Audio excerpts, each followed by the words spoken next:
처음 들어보셨죠. 영화에 관심이 없으시면 잘 못 들으셨고 태어나지 않은 분들도 역시 모를 겁니다. 이 에어포스 원이라는 뜻은 공군 1호기라는 뜻이에요. 공군, 국군 통수하는 사람이 누구예요? 대통령이잖아요. 그러니까 참모총장도 그것도 아니고 대통령이 타는 비행기를 미국에서는 영어로 에어포스 원, 우리나라에서는 뭐라고 하겠어요? 금방 얘기했던 것처럼 공군 1호기 이렇게 얘기합니다. 이 에어포스라는 영화는 미국 대통령을 비행기에서 암살하고자 하는 테러리스트들이 경호원으로 위장해서 대통령 암살을 시도합니다. 근데 그것이 발각돼서 대통령을 캡슐을 통해서 탈출시켜요. 근데 이 대통령의 전직이 특수부대예요. 군인이었어. 그리고 가족들이 거기 타고 있으니까 가족을 또 포기하고 떠날 수가 없죠. 그래서 캡슐에 타지 않고 캡슐을 그냥 빈 채로 내보내버리고 자기가 숨어서 이 테러리스트를 한 사람 한 사람들을 이렇게 응징하는, 그래서 이 공군 1호기의 사람들의 많은 사람들을 구출하는 내용입니다. 뭐 그 중에 또 희생하는 사람들도 많이 있긴 있었어요. 근데 이 영화에 뭐 스토리 전개와는 상관없는 장면이 하나 나오는데 그 장면이 굉장히 인상적이고 동의가 돼서 오랫동안 기억에 남는 장면이 하나 있는데, 이 대통령이 자신의 전용기인 에어포스 1에 탑승하자마자 그 자신의 보좌관에게 부탁하는 말이 있어요. 오늘 경기 녹화했지? 그거 틀어줘. 무슨 소리냐면 미국에서는 이제 야구도 인기가 많지만 미식축구라고 럭비 비슷한 그런 공 들고 달리는 그런 축구가 아주 유명합니다. 미식축구라고 하는. 근데 그 결승전을 뭐라고 하냐면 슈퍼볼이라고 해요. 슈퍼볼 결승전이 자기가 오늘 중요한 연습을 하고 있어서 못 본 거예요. 그래서 비행기로 이동 중에 그 경기를 보고 싶은 거예요. 그래서 그 경기를 녹화해달라고 부탁을 했고, 뭐 대통령 지시사항이니까 녹화를 안 할 수가 없잖아요. 녹화를 딱 해서 이제 그 TV에 틀어놓기만 하면 돼요. 근데 이제 그 틀어줘 하니까 이 보좌관이 네, 오늘 경기 결과는 딱 이렇게 이렇게 얘기하는 거예요. 말하지 말라고. 지금 당신이 그 말을 해버리면 내가 경기를 보는 게 재미없어지잖아. 나는 모르는 채 보고 싶어 하면서 경기를 보는데 너무 피곤하니까 경기 중에 졸아요. 근데 그 사람은 경기의 그 박진감, 또 어떻게 될지 모르는 그 스릴을 느끼고 싶은 거예요. 근데 결과를 알아보면 자기가 응원하는 팀이 100대 0으로 지더라도 저거 언젠간 이겨? 어떻게 이기는지 궁금하네. 뭐 이렇게 해서 조마조마한 마음, 우리말로 이렇게 쫄깃쫄깃하다 그러죠, 심장이.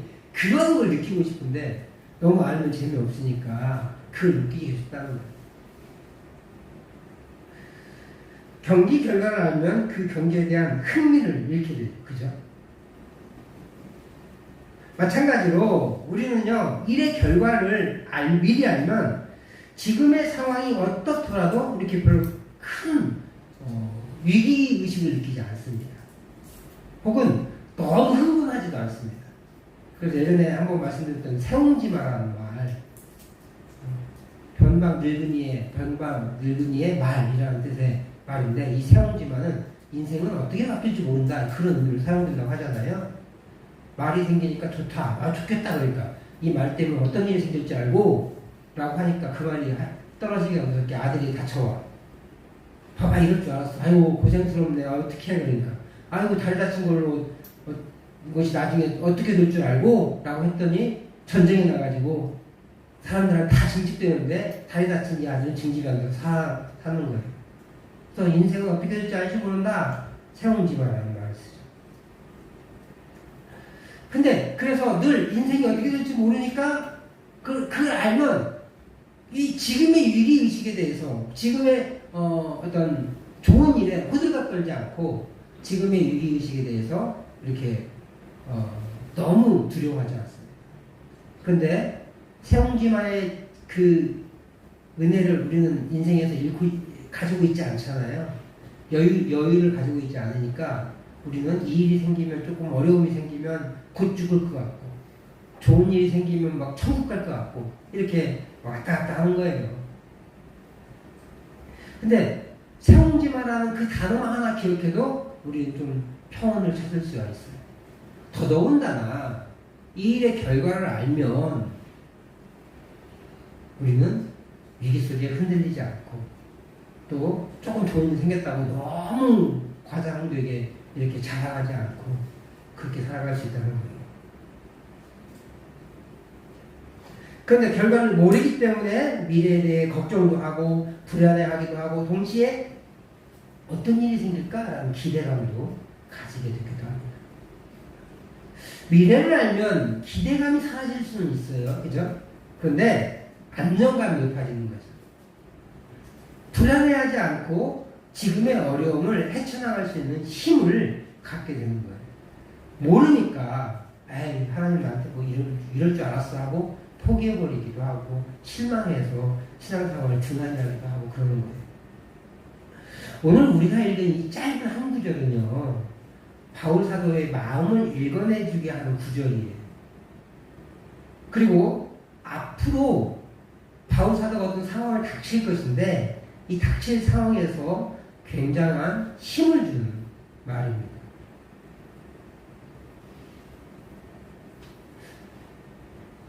바울 사도는 현재 예루살렘의 로마 진영 안에 구금되어 있습니다. 그래서 감옥에 가 있는 거예요. 지하동굴은 아닐 것이고요. 이렇게 영내에 구금 장치가 되어 있는 그런 곳일 겁니다. 우리가 21장에서 예루살렘에 도착하고 정결 예식을 치른 다음에 후반부는 21장 후반부는 이제 정결 예식이 끝나는 날부터 시작됩니다. 끝나는 날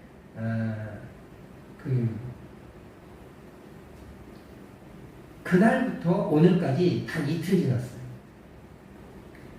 바울 사도는 처음 예루살렘 도착해서 정결 예식을 치르죠. 그래서 일주일이 지납니다. 그래서 그 정결 예식이 끝나는 마무리되는 날에 아시아에서 요즘에 터키 지역에서 온 유대인들로부터 모함을 당해요. 저 사람은 우리 도를 무시했다. 율법을 지키지 않아도 된다고 했다. 지키지 말라고 했다. 유대인들한테.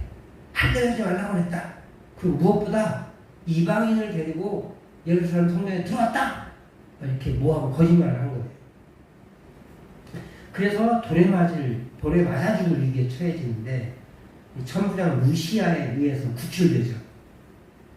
그날에 바로 그 군중들 앞에 연설을 하게 합니다. 근데 연설하면 할수록 사람들이 더 흥분하게 되죠. 죽을 위기를 느끼게 돼요. 변명의 기회를 줬는데 그들의 마음을 잠재워 줄 거라고 예상했는데 오히려 화를 폭발시켜서 더 큰 위기에 처하게 되죠. 그래서 천부장은 그를 로마 군 진영 내로 데리고 들어간 거예요. 그리고 오늘 천부장 루시아는 다시 바울 사도를 사람들 앞에 세우는데 이번에는 누구 앞에 세워요? 제사장들 그리고 공회 예루살렘 공회 유대인들의 공회 70인 공회 의원들을 소집해가지고 그들 앞에 세워서 발언을 하게 합니다. 근데 변명을 시작하자마자 대제사장 아나니아가 가로막아요. 한마디밖에 못했어요. 그래서 두 번째로는 사두개인과 바리새인들이 앞에 있는 걸 보고 거기에서 이제 부활에 대한 언급을 하는 거예요.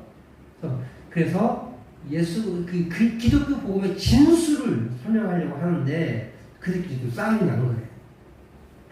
그 싸움이 너무나 극렬해서 이 바울 사도가 또 찢겨 죽을까봐 걱정이 돼서 천부장 루시아가 그를 다시 그 사람들 걷어들여서 로마 진영에 다시 가뒀어요.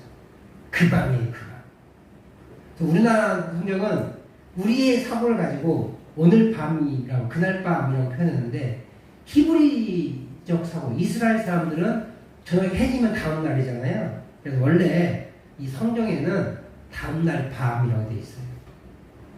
그날 다음날 밤은 오늘이 지난 다음날 저녁이 아니라 오늘인데 지금 해가 오늘 진 저녁을 얘기해요. 그래서 우리말 성경은 조금 쉽게 그 밤에 이렇게 우리가 이해할 수 있게 오해하지 않게 그 밤에 라고 설명을 했고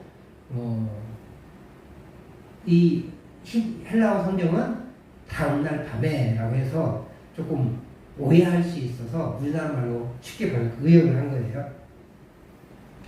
그 밤에 그런 고난을 이틀 동안 연속으로 당한 그 밤에 바울 사도는 어쩌면 불안하지 않았을까요? 두려웠을 겁니다. 그런 불안함에 떨고 있는 사도에게 오늘 본문의 말씀은 많은 위로가 됐을 거예요.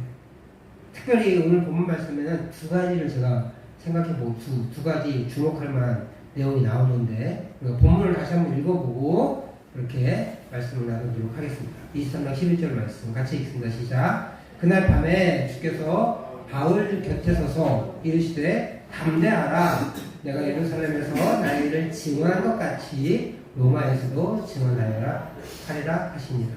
아멘. 바울 사도의 지금까지의 행적은 아시아에서 요즘에 터키 지역에서 온 유대인들과 그들에 의해 선동된 무리들에게 변론한 것이에요. 그리고 오늘 낮에 제사장들 앞에서 그리고 공회원들 앞에서 두마디 한 것과 뿐이에요. 그런 그에게 하나님은 뭐라고 표현하냐면 8월 시에 예루살렘에서 누구의 일? 나의 일이 누구의 일이에요? 하나님의 일이죠. 하나님. 그 밤에 주님께서 이 주께서는 예수님을 의미할 수도 있고 하나님을 의미할 수도 있어요. 여호와 하나님을 의미할 수도 있어요. 통틀어서 그냥 하나님, 삼위일체 하나님을 이해하시는 게 무난합니다. 나의 일을 증언하는 거지. 바울 사도가 계속 복음을 전했지만 오늘, 어제 사실 복음을 전했다기보다는 변명이잖아요. 자신을 변명했잖아요. 그런데 하나님께서 나의 일이라고 하시는 거예요. 변명처럼 보이는 게. 왜 그럴까요? 왜 그럴까요? 그것은 바울 사도의 삶 자체가 하나님을 위한 삶이었기 때문에 그렇습니다. 물론 바울 사도는 특별하게 복음 전하러 다녔기 때문에 정말로 그가 복음을 위해서 살았기 때문에 어떤 말을 해도 그렇게 하나님의 일이라고 할 수 있겠죠. 그럼 우리랑은 다른 건가요? 그럼 우리에게 도무지 적용되지 않는 말이잖아요. 바울 사도니까 목사님들이랑 그렇게 하시겠지, 선교사님들이랑 그렇게 이해하겠지 이렇게 될 수 있고 나랑은 상관없네 라고 하면은 저 말은 우리와 동떨어진 말이 됐을 겁니다.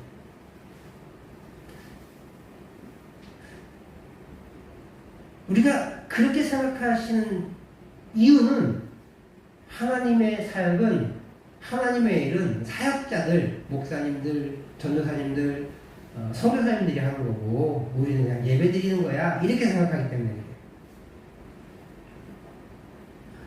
하나님의 사역은요 어떠한 위치에 있든지 간에 그것을 하나님을 위해서 하면 하나님의 사역이에요. 네, 그래서 우리 옛날에 초등학교 친구들 가르칠 때 이렇게 했어요. 야, 니들 똥 싸는 것도 하나님의 일을 할 수 있어. 에, 목사님다. 차근차근 설명하죠. 그리고 화장실 갈 때 길가에 싸면 사람들이 손가락질 하겠지? 네. 근데 그게 내가 교회 다닐 줄 알아. 그럼 교회가 욕 먹겠어, 안 먹겠어? 욕 먹어요. 그럼 하나님의 영광을 가리는 거야, 그게. 근데 사람들은 잘 모를 수 있지.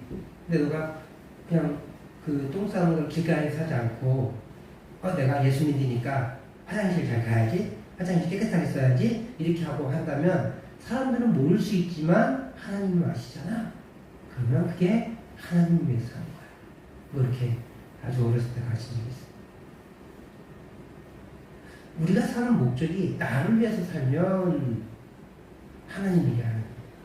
심지어 목회를 하고 선교 현장에 나가 있어도 자신의 영광과 자신의 어떤 커리어, 그 경력을 위해서 일하시는 분들이 있다면 그분이 목사님이든지 선교사님이든지 목사님 할아버지든 상관이 없는 거예요. 그것은 하나님의 일을 한 것이 아니라 자신의 일을 하는 겁니다. 그래서 많은 거짓 선지자들이 나타나고 많은 이단들이 나타나는 거예요. 왜 우리가 그렇게 수고하는 정말 얼마나 수고해요, 거짓말하느라고. 그 수고하는 이단들을 왜 하나님의 사람이라고 하지 않아요? 왜 목사라고 부르지 않아요? 세상 사람들은 목사라고 부르죠. 목사 직임을 받았으니까. 네, 하나님은 그를 목사라고 부를 수 없는 거예요. 이단이. 하나님 일을 한 적이 없으니까. 마찬가지로요. 정식 교단에 있음에도 불구하고 자기 욕심으로 살아가는 분이 목사님이 계시다면 우리는 그를 목사님이라고 부를 수 있지만 하나님은 그분을 목사라고 부를 수가 없는 거예요. 자기 일만 하고 왔거든요. 하나님의 일을 하지 않고. 반대로 하나님의 사역의 길을 목회자로 혹은 선교사로 어떤 하나님의 사역을 위한 전문적인 직업을 가지지 않았을지 모르지만 자신의 삶의 자리에서 회사원으로 농민으로 가정주부로 그렇게 그 자리에서 학생으로 살아가고 있지만 그 삶의 현장에서 나는 하나님의 사람이라 고백하며 정직하고 성실하고 그리고 하나님을 위해서 한 걸음 한 걸음 나아가는 그 사람은 하나님의 사역자고 하나님의 일을 하고 있는 거예요. 바울 사도는 비록 사도로서의 삶을 살아갔지만 그것이 우리랑 구별되었기 때문에 우리랑 다른 존재이기 때문에 특별한 사람이기 때문에 그는 그렇게 할 수 있고 우리는 그렇게 할 수 없어 라고 핑계댈 수 없다는 거예요. 그런 그가 하나 자신의 일을 변증했는데 그 변증했을 때 그것이 하나님의 일일 수 있었던 단 한 가지 이유가 뭐라고요? 하나님을 위한 삶이었기 때문이라는 거예요. 우리도 마찬가지. 우리 삶의 목표가 나를 위한 거라면 목회 현장에 있음에도 불구하고 자신의 일을 하는 것이고 하나님을 위한 삶이라면 목회 현장이 없고 그냥 내 인생의 삶의 현장에서 힘겹게 살아가고 있을지 모르지만 그 현장을 하나님은 하나님의 일이라고 인정해 주시고 그리고 그 일을 이야기할 때 하나님은 뭐라고 표현하신다고요? 내가 나의 일을 감당하였도다 라고 말씀하신다는 거예요. 그렇게 바울 사도는 자신의 삶을 이야기하고 변명을 하면 하나님의 이야기가 나와요. 그리고 그 하나님의 일을 이야기하기에 지금껏 자신들이 먹고 사는 데만 급급했던 종교 지도자들이 그의 삶을 변명하지 못하는 걸 막는 거예요. 그리고 죽이려고 하는 거예요. 그렇게 바울 사도는 하나님의 사명을 감당하며 죽을 고비를 넘기며 했던 변명만으로 하나님의 일을 증언하는 일이 되었습니다. 이 하나님의 인정함이 그에게 위로가 되는 거예요. 그리고 아직 사명이 남아있다는 소명을 주어 안정감을 가질 수 있게 됩니다. 두 번째 빨간 글씨를 보면 어디에서 증언해야 된대요? 로마에서 증언해야 해요. 아직 사도로서 사명이 남아있음을 보여줍니다. 그러니까 지금 죽을 위기에 있는 거잖아요. 조금만 자칫 잘못하면 죽을 위기에 있었어요. 근데 루시아가 2번이나 구해준 거예요. 그리고 이 12절에 가면 12절 이하에 보면요, 그 바울 사도가 바울 사도를 죽이려고 하는 사신 결사대가 조직도 있대요. 뭐 그런 소식 들으면 낭만할 수도 있었을 것이. 그런데 바울 사도는 그 위기의 순간에 저 한마디 때문에 안정감을 누릴 수 있는 거예요. 다시 한번 생각해 볼게요. 바울 사도는 지금의 자신의 상황이 굉장히 불안합니다. 그러니까 오늘 그리고 어제 있었던 일이 어떤 상황이냐면 조금만 틈을 보면 득달같이 달려와서 죽이려고 해요, 사람들이. 어제는 어떤 일이 벌어졌어요? 성전에 끌려가서 성전에서 밖으로 끌려나가 맞아 죽을 뻔했어요. 그죠? 실제로 죽기 직전까지 간 거예요. 맞아서. 온몸에 피투성이가 된 거죠. 겨우 루시아가 그를 건져냈어요. 그리고 피투성이 된 채 변명의 기회를 가지려고 하고 있는데 그 변명도 말을 다 하지 못하고 쫙 막 이런 소리를 들으니까 또 밀란 날까 루시아가 걱정돼서 데려가죠. 근데 들어가는 그 순간, 영내로 들어가는 그 순간도 사람들이 막 덤벼드는 거예요. 우리가 지금 그림을 안 봐서 그렇지 아마 영화를 보면 난리도 아닐 거예요. 오늘도 마찬가지예요. 오늘 만나는 사람들 중 점잖은 사람들이에요. 영sek이 지도자들이거든요. 영적인 지도자들인 제사장들, 그 다음에 영적 지도자 겸 그리고 정치 지도자들인 공회의원들, 이런 사람들이 오하시니까 좀 점잖 뺄 거 아니에요. 어제처럼 무리배들은 아니니까. 근데 그들도 시작하자마자 대제사장이 입을 막고 입을 차 막이고 있고 또 그 공회 의원들조차 서로 심히 싸우는데 그 싸움의 불똥이 바울에게 튈까봐 이 지켜보고 있는 루시아가 걱정될 만큼 그렇게 극렬한 몸싸움이 일어난 거예요. 위기에 봉착해 있어요. 위축될 수밖에 없는 상황이라고. 그런 상황에 바울 사도의 마음이 무너질 수 있었던 거예요. 그런데 그 밤에 우리 하나님 나타나셔서 바울 사도에게 이렇게 말해요. 어제, 오늘 아주 잘했어. 그리고 수고롭지만 로마에서도 나의 일을 증언해 주어 라고 하시니까 얼마나 힘이 되겠어요. 잘못하고 있는 것처럼 느껴지는데 자꾸 어려움이 생기는데 아니야 잘했어. 이 말 한마디가 얼마나 힘이 되겠어요. 그리고 지금 끝이 아니고 앞으로도 더 열심히 해주길 바래 라고 하면 또 힘이 불끈 생기지 않겠어요?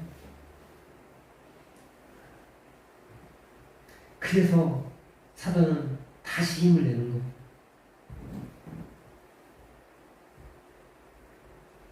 근데 문제는 그 다음 절에 12절 이하의 내용은 40명의 결사대가 조직돼서 죽이려고 한다고 합니다. 이런 소식이 들은 거예요. 절망에 빠질 수 있겠죠. 근데 지난번에 뭘 들었어요? 로마까지 그도 가게 될 거야 라는 확신을 들었잖아요. 자기의 뜻과 하나님 뜻이 똑같다는 걸 알게 됐잖아요. 다시 한번 확인받은 거잖아요. 그러니까 수년 전부터 계속 마음에 예루살렘 들렀다가 로마로 가야지 라는 마음이 들었는데 그래서 빠르게 유럽에서 복음 좀 하고 그 다음에 다시 예루살렘을 굳이 찍고 로마로 가는 거예요. 그 수년간의 기간들이 주의 뜻이구나 라는 것을 다시 한번 확인해 주는 거야.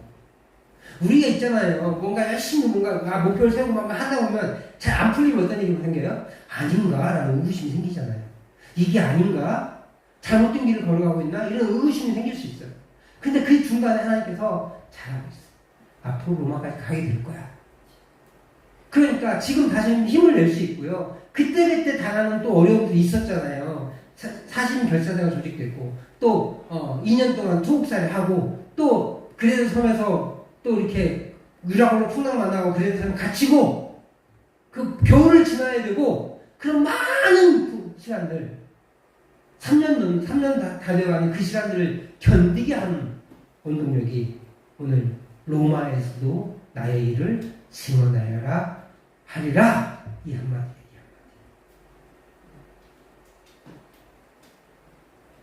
이 한마디 때문에 이 하나님의 약속을 굳게 믿었기 때문에 그는 견딜 수 있었던 거예요. 하나님은 위기를 겪고 있고 앞으로 더 큰 위험에 처하게 될 바울 사도를 위로하시는 거예요. 뿐만 아니라 계속적인 위기 속에서도 안정감을 가질 수 있도록 특별히 현몽하여 가르치고 계십니다. 바울 사도가 하나님을 위해 헌신한 모든 것을 하나님이 인정하시고 앞으로도 그렇게 하나님의 사역을 감당하게 될 것이라는 말을 듣는다는 것은 큰 위로가 됐을 것이에요. 그래서 절대로 흐트러지지 않아야지 라는 결심하는 계기가 되지 않았을까 싶습니다. 그러나 한편으로는요, 오늘 묵상했던 열왕기하 10장의 예후의 개혁은 시대의 한계를 벗어나지 못해요.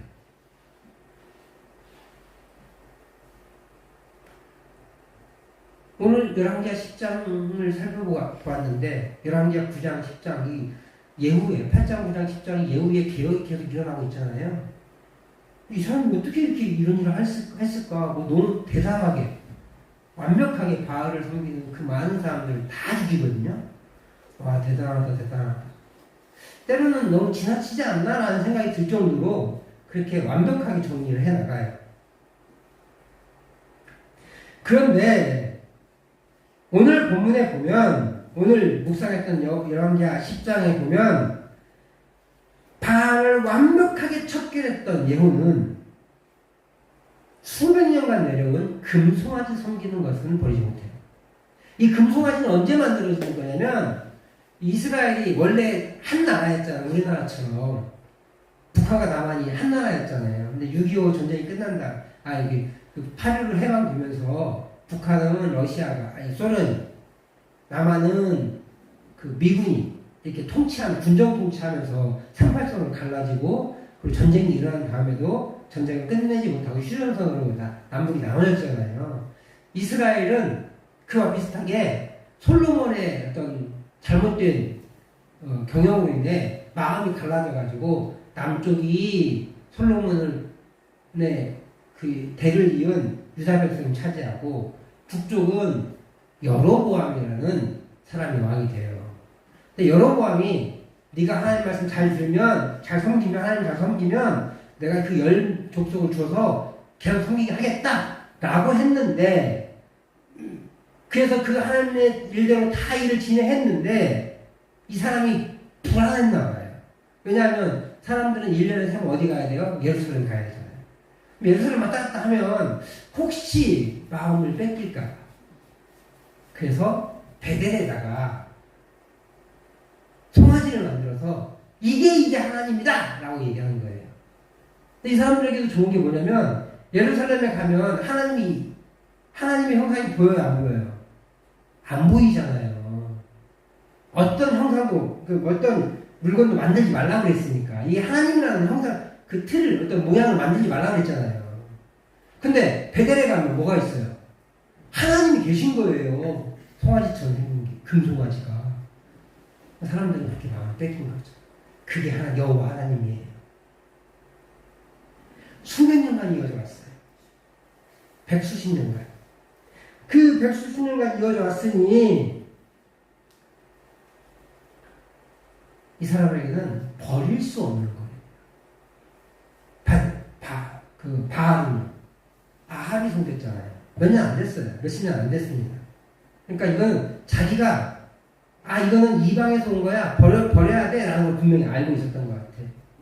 하지만 금송아지는 누구라고 하면서 섬겨요?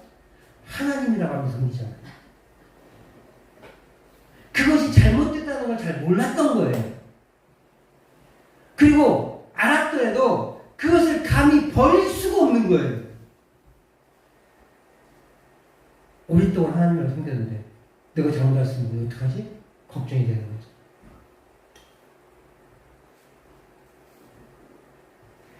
그들은 금송아지를 섬기면서 사람들은 여호와 하나님을 섬긴다고 믿었기 때문에 그걸 없앨 수가 없었어요. 시대의 한계를 벗어나지 못해요. 원래 예후의 성격이라면 어디까지 했어야 돼요? 금송아지까지 싸그리 척결했어요.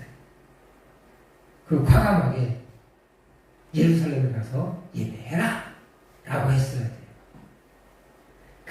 그렇다면 하나님의 백성의 마음을 지키셔서 유다에게 마음을 뺏기는 게 아니라 여전히 그 예후의 왕조를 유지시켜 나가실 텐데 그렇게 되지 못해요.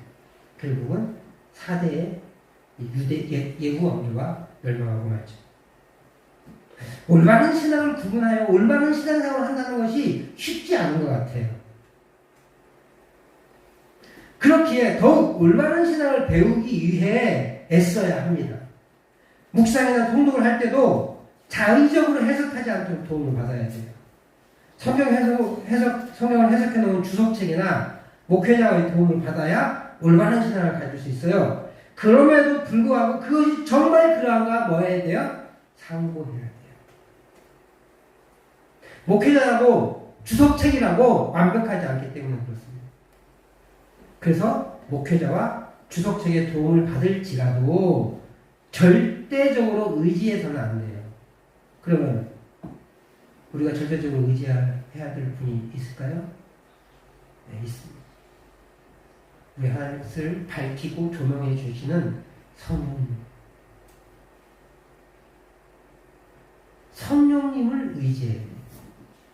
그래서 상고할 수 있는 거예요. 고린도전서 2장 12절 말씀은 바울 사도가 고린도 교회를 향해 가르치는 방법이 묘사되는데 같이 한번 고린도전서 2장 12절 말씀을 읽어보도록 하겠습니다. 시작. 우리가 세상의 영을 받지 아니하고 오직 하나님으로부터 온 영을 받았으니 이는 우리로 하여금 하나님께서 우리에게 은혜로 주신 것들을 알게 하려 하십니다. 바울 사도가 고린도 교회를 가르치는 방법이 뭐예요? 누구를 통해서? 하나님으로부터 온 영을 통해서 가르친다는 거예요. 하나님으로부터 온 영이 어떤 분인데요? 성령님이잖아요. 예수님께서 성천하시고 하늘로 올라가실 때 내가 올라가면 또 다른 보혜사를 하나님께서 보내주실 것이라고 얘기하죠. 그 하나님께서 보내주신 그 영, 그것을 바울 사도는 하나님으로부터 온 영이라고 표현합니다. 왜냐하면 자기는 위에서 본 게 아니라 아래에서 땅에서 왔기 때문에 그 하나님에게로부터 온 영을 받아서 가르칩니다. 그래서 성령께서 깨닫게 하시는 것을 가르친다는 거예요. 성령께서 깨닫게 하신다. 이것을 조금 어려운 말로 성령의 조명하심, 밝히 비춰주심, 서치라이팅 하는 거 있잖아요. 여기 감옥에 보면 이렇게 돌려주는 그 빛, 그걸 조명이라고 해요. 이것도 조명이죠, 사실은. 그죠? 근데 우리는 조명, 서치라이트라고 하면 이렇게 환한 빛으로 비춰지는 그런 걸 말하는 생각 떠오르잖아요. 성령의 조명하심은 한 그 글자가 탁 드러나게, 두드러지게 해주는 거예요. 그 조명하심, 성령께서 이해주게 하심, 밝히 드러내심, 그것을 통해서 온전히 이해할 수 있는 거예요. 그래서 목회자의 설교나 어떤 성경 공부, 그 다음에 성경을 해석해놓은 주석책의 도움을 받지만 그것이 다가 아니라 우리가 그 설교를 들을 때, 그 주석책의 도움을 받을 때 기도해야 되는 이유는 올바르게 깨닫게 성령께서 조명해 주셔야 하기 때문에 올바른 이해가 있을 수 있기 때문에 그렇습니다.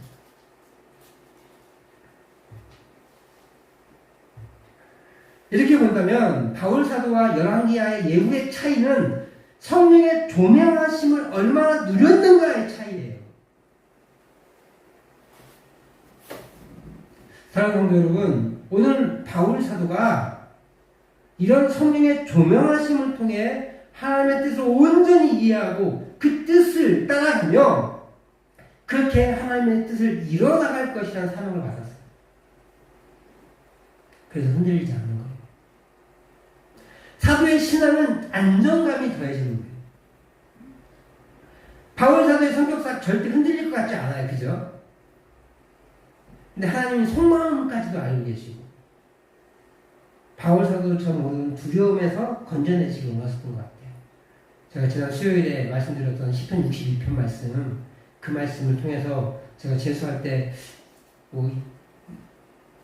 나는 두려워하는지도 몰랐는데 그때 하나님께서 시편 62편 말씀을 통해서 위로하시고 격려하시고 힘을 내주셨다 이렇게 말씀드린 적 있죠. 간증해드린 적 있잖아요. 그런 것처럼 바울 사도가 인지하지 못하고 있는 두려움이 그 마음속에 있었을 수도 있다는 거예요. 근데 그런 상황에서 바울 사도에게 성령의 조명하심을 통하여 그의 사역을 계속 감당하도록 하게 하심을 오늘 성경을 통해서 보게 되는 거예요. 그러므로 사랑하는 성도 여러분, 오늘 우리는 이 성령님의 조명하심을 위해 기도해야 돼요. 설교를 들을 때 목사가 잘 준비해서 어련히 알아서 하겠지 하고 그냥 툭 놓고 있는 게 아니라 네 한번 떠들어봐. 나 졸리면 졸고 들리면 들을게 하고 턱 놓고 있는 게 아니라 어떻게 해서든지 하나님 들리게 해주세요 하고 기도해야 돼요. 제가 아무리 잘 준비해도 성령께서 역사하지 않으면 은혜가 들어가지 않습니다. 제가 아무리 개떡같이 준비해도 사모하는 마음과 하나님께서 조명해 주심이 있으면요 그 부족함을 들어 쓰시더라고요. 설교가 좀 길어질 수 있는데 제가 예전에 설교 준비를 너무 못해서 올라갔어요. 물론 밤을 새우긴 새웠어요. 근데 못했어요. 그때는 잠도 많지 않았고 잘 모르니까 안 풀릴 때가 많았거든요. 한숨 쉬면서 올라가요. 근데 뒤에 올라갈 때 어떤 심정으로 올라가는지 아세요? 하나님 죽여주세요가 올라가요.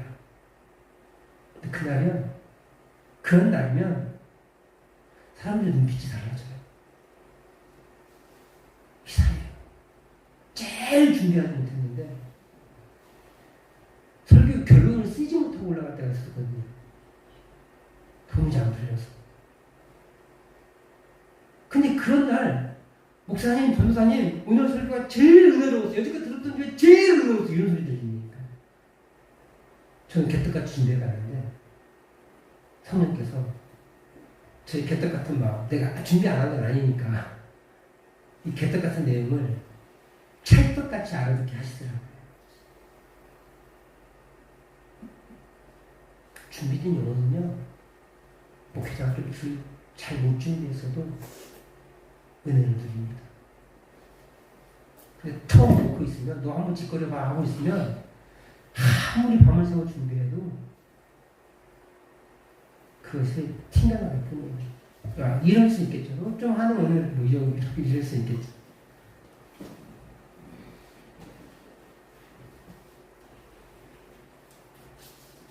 우리의 삶 속에서 나타나는 이 두려움을 통과할 수 있는 길은 하나님의 뜻을 따르고 있다는 안정감을 가질 때 가능해요.